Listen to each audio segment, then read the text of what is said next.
സ്നേഹമുള്ളവരെ, saint ബിഷോയ് monastery, ഈജിപ്തിലെ wadi L നാത്രൂൺ പ്രദേശത്തുള്ള സെയിൻറ്റ് ബിഷോയ് മഠം 4-ാം നൂറ്റാണ്ടിൽ ജീവിച്ച മഹാസന്യാസിയായ സെയിൻറ്റ് ബിഷോയ് സ്ഥാപിച്ച കോപ്റ്റിക് സഭയുടെ ഏറ്റവും വിശുദ്ധമായ ആത്മീയ കേന്ദ്രങ്ങളിൽ ഒന്നാണിത്.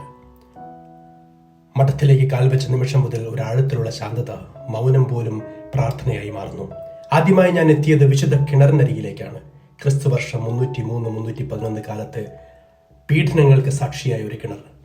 സഭാപരമ്പര പ്രകാരം വിശ്വാസികളെ വധിച്ച ശേഷം പീഡകർ അവരുടെ വാളുകൾ ഈ കിണറിലെ വെള്ളത്തിൽ കഴുകി. ഇന്നും കിണറ്റിന്റെ കല്ലുകളിൽ രക്തപ്പാടുകൾ കാണാമെന്ന് വിശ്വാസം. അത്ഭുതകരമായി ഈ കിണർ ഒരിക്കലും വറ്റിയിട്ടില്ല. പിന്നീട് ഞാൻ പ്രാർത്ഥനയോടെ എത്തിയത് സെയിൻറ്റ് ബിഷോയിയുടെ ഖബറിനരികിൽ. പ്രാർത്ഥനയും ഉപവാസവും ദൈവസ്നേഹവും കൊണ്ട് ജീവിതം സമർപ്പിച്ച വിശുദ്ധന്റെ സാന്നിധ്യം ഇന്നും അവിടെ ശക്തമായി അനുഭവപ്പെടുന്നു. എന്റെ ഈ സന്ദർശനത്തിലെ ഏറ്റവും സ്പർശിച്ച നിമിഷം ഒരു പുരോഹിതനിൽ നിന്ന് അനുഗ്രഹം സ്വീകരിച്ചത്. വാക്കുകളില്ലാതെ ഹൃദയം നിറഞ്ഞൊരു അനുഗ്രഹം.